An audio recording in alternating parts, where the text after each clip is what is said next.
გორის ღირსი მამა გიორგი მთაწმინდელის სახელობის გიმნაზიაში კი ყოველწლიური საშობაო ფესტივალი გენეთლია წელს უკვე მე-5-ად გაიხსნა. მაშინ მონაწილეობას ალავერდის ბოლნისის, ზუგდიდის, სამტრედიის, ხაშურის, სალხინოს, ქარელის, ოზურგეთის, ნიქოზის, ახალქალაქის და გორის სასულიერო და საჯარო სკოლების მოსწავლეები იღებენ. მიმდინარე ფესტივალის ფარგლებში მოსწავლეებმა კონფერენცია გამართეს, დაგეგმილი ასევე შემოქმედებითი ჯგუფების გამოსვლა და იაკობ გოგებაშვილის სახელობის მუზეუმისა და სამთავისისა და გორის ეპარქიასთან არსებული კულტურის და სასულიერო განათლების ცენტრის დათვალიერება. საშობაო ფესტივალი დღეს დაიწყო და 3 დღეს გასტანს.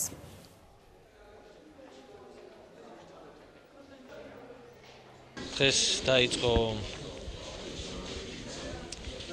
ღირსი გიორგი მთაწმინდელის გორის გიმნაზიაში საშობაო ფესტივალი.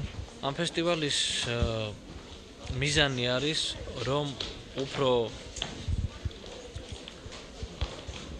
მეტად გააზრებული იყოს შობის დღესასწაული, ეს დიდი და საიდუმლო მოვლენა და წარმოჩინდეს მისი შინაარსი. გორის გიმნაზია უკვე მე-5-ად მასპინძლობს ტრადიციულად ქცეულ ყოველწლიურ საშობაო ფესტივალ გენეთლიას. წლევანდელ წელს 12 სხვადასხვა ეპარქიის სკოლა იყო მოწვეული გორში. მე ძალიან მოხარული ვარ, რომ ეს თემა გავაკეთე და ჩემთვის ძალიან მნიშვნელოვანი იყო ამ თემაზე მუშაობა, რადგან მან ბევრი ახალი შემძინა.